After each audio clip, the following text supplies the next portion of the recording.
COVID-19 quarantine underscored the capabilities of online learning, remote work, and live virtual events, all of which allowed unprecedented inclusion of people with disabilities. Using the best of what we created can make the post-quarantine new normal as inclusive as ever.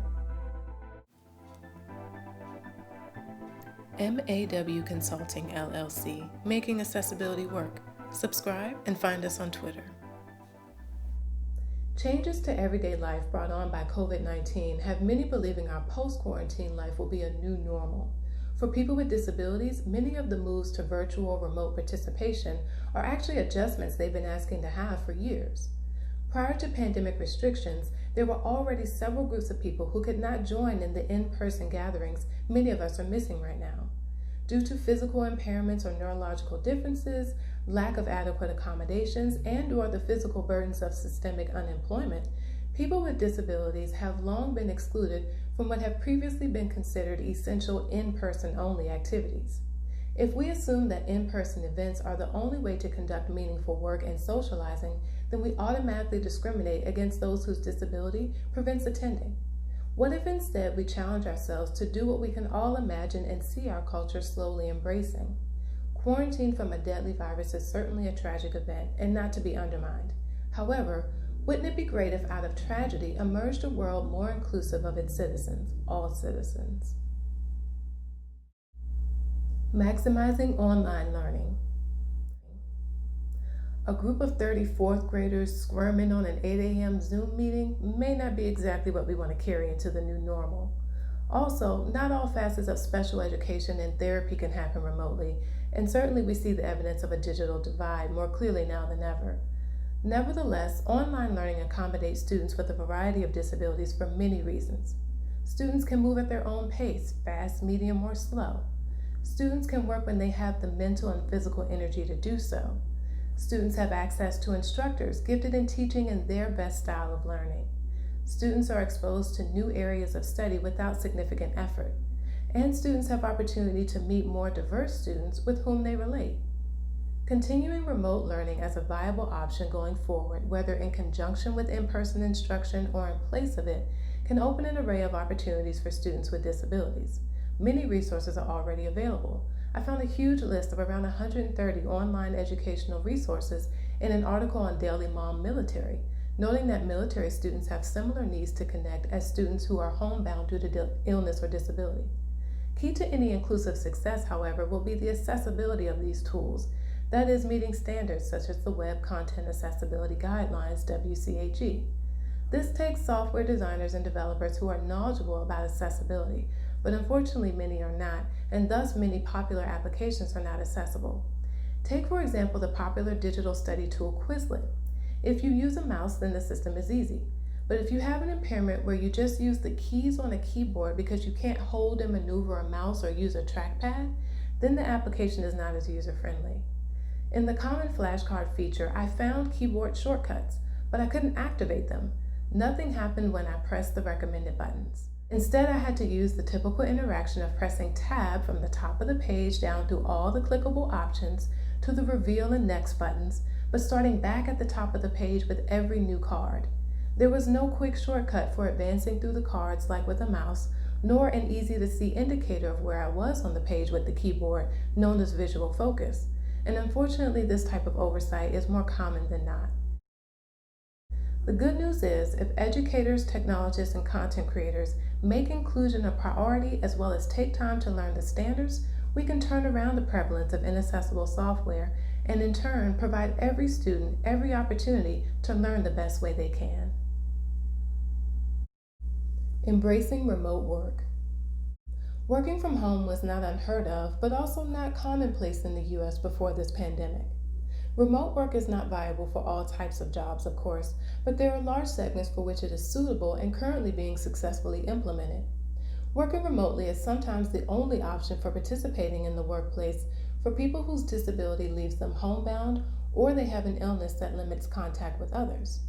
For those who are more mobile, moving to be near an office location is not always an option either because it can interrupt critical aspects like being near family and caregivers, access to specialized medical facilities, resources for children with disabilities, just to name a few. Even if a person can and desires to travel to an office during the week, many people with disabilities rely on public transit. Thus, even when or if schedules and routes increase, there's going to be significant reluctance to rely on these enclosed spaces for fear of contracting the virus, especially among people with underlying conditions.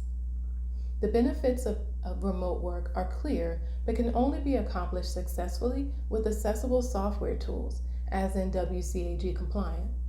This includes any VPN to access internal networks, video conferencing software, and group chat tools. Vendors are responsible for this and should be made accountable, but procurers can also ensure they are considering accessibility in choosing their workplace systems. One easy but important step is to check for a company's accessibility statement to evaluate if they have even considered any type of relevant compliance. That is, literally search the product name plus accessibility. From there, you can compare the results, such as Slack's multi-year statement to achieve accessibility versus Microsoft Teams' how-to guide for maximizing the accessibility already in the product. An additional and broader aspect of embracing a new remote work culture is removing the stigma. Don't assume everyone is mobile, can drive, and is able to be in an office, but also don't assume any of those qualities speak to a person's capabilities and worth.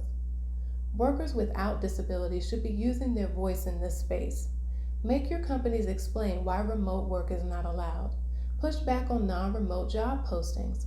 Advocate for the people who have for too long been kept out of the workplace. Thousands of people are currently making remote work happen. With the right accessible tools and company culture, even more people with disabilities can join in. Normalizing virtual events.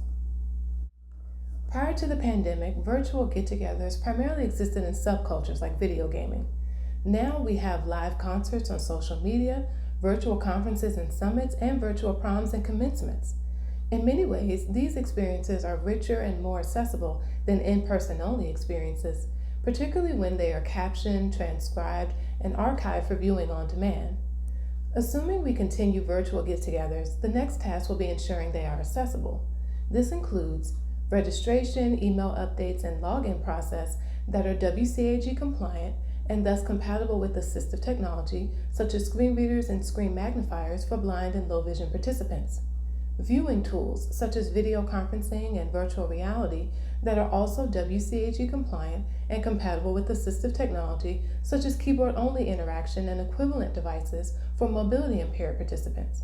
Live captions and space to view sign language interpreters for deaf and hard of hearing participants, and captions accessible via braille display for deaf-blind participants. Lastly, equal opportunity to join the conversation, such as providing a standing comment section for people who can't type during the event, such as people using a joystick, voice dictation, or on-screen keyboard, and for those whose attention can't span between listening to the event and engaging with live commentary. While this may sound like a lot, with proper planning it is achievable.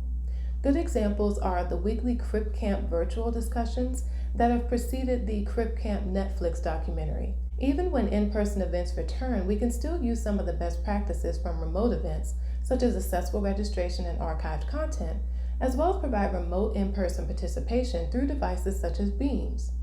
Continuing to provide remote participation will allow homebound participants social interaction and networking.